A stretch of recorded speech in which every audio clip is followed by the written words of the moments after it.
essentially the film I went to see if my developing rant about this film beating Sinners to the Golden Globe was worth it. And so Hamnet, if you hear the title, you might think, okay, that sounds familiar. It sounds like a Shakespeare play. And for those people who know a little bit of the history, and it's a pity that Sharon isn't here because I wanted to know how much of this history is already known. Because this is one of those films that you're watching it and you're thinking, okay, how much of this is conjecture and how much of this actually happened? Because it's based on it's set in the life of William Shakespeare.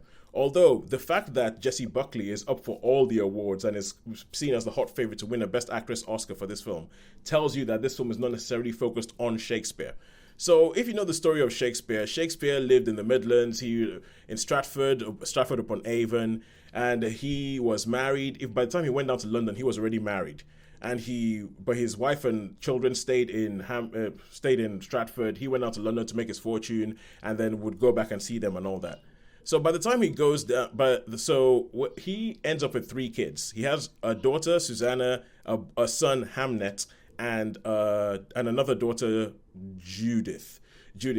And this film is all about, and I don't really think it's a spoiler to say because it's like the central premise of the film is that, let's say by the end of their lives, Shakespeare and Anne Hathaway, which was her name, which it always throws me that that's the name of a film star.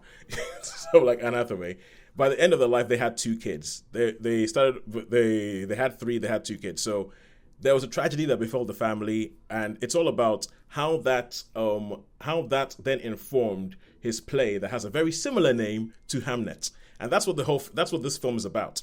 And it's about, so you get to meet at the beginning, and it has one of these things in this film where, so if you know that's what the film's about, you know going in, unless you know absolutely nothing, you know going in that's what this film's about. But they do a lot of stuff at the beginning, which is like, setting up their relationship, setting up like, how in love they are, how it is that they get married, how she's kind of seen as an outcast, like some people call her like a forest witch or something like that, because she's like really, really connected to the earth and really connected to nature and all that, and because of her mom. And so they're going to all that stuff, how she's an outcast, how Shakespeare gets to her, how she inspires something in him, he inspires something in her, all the way to like the kids arriving and all that kind of, and I'm just kind of like, the first bit of this film, I'm just kind of like, okay, yeah, cool, yeah, okay, I know you have to do this, but I came here for the meat. and I feel like the meat of the whole thing, because the film is called Hamnet, the meat of the whole thing doesn't really happen until about an hour in. The film's about 2 hours long. Doesn't happen until about an hour in, and then it is emotional. The film is emotional.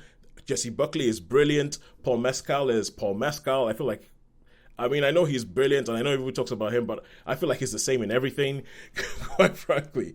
And so it's like Paul Mescal is Paul Mescal. It's good. You have Emily Watson, who shows up as Shakespeare's mom.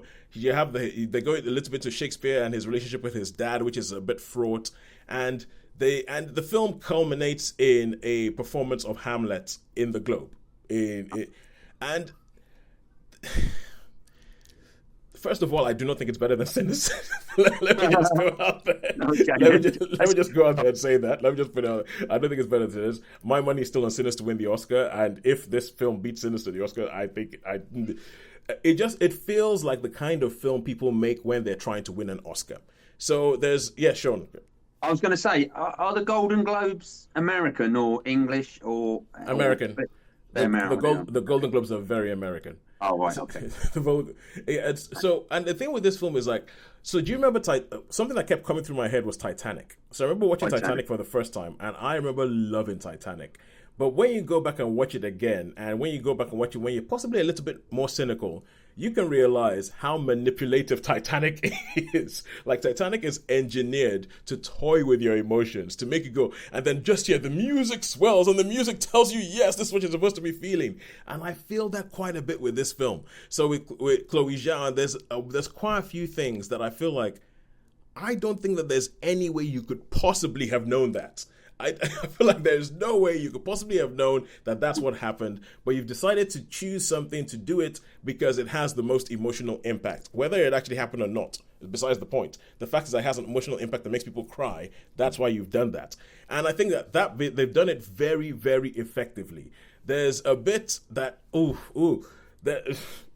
the bit where they get to the Globe in London, sure, there's some bits that I think are going to make you so annoyed. There's some bits I think are going to make you so annoyed. You're going to be like, what? You wouldn't do that? It's like, so all in all, I mean, I think great performances, yes. Aptly, Oscar music playing me off. So I think all in all, great performances, well told, solid story. But I feel like it's kind of like, if it does win, it's because this is the kind of film that's supposed to win an Oscar. I don't feel like it does anything particularly new. And to answer, so I would give this. It's a 4-star. It's a 4-star film. It's a 4-star film, but I think it's like 4-star stuff that we've seen before. And Chloé Zhao does really well. Chloé Zhao is well known for filming nature, and she's really good at doing that. So I would give this 4 stars out of all. And as to to ask the new question that we're adding on top of it, which is, should you go and see this film in a cinema, or should you wait and see it on a streaming site? Personally, I would wait to see this on a streaming site, because I don't think that there's anything in this that really you would benefit more of by seeing it on a big screen. This has Sunday afternoon. It's a bit better than that, but it's just a very, very well made Sunday afternoon fare. That's what I would say. But also the other thing I would say is, there's an actor called Noah Jupe.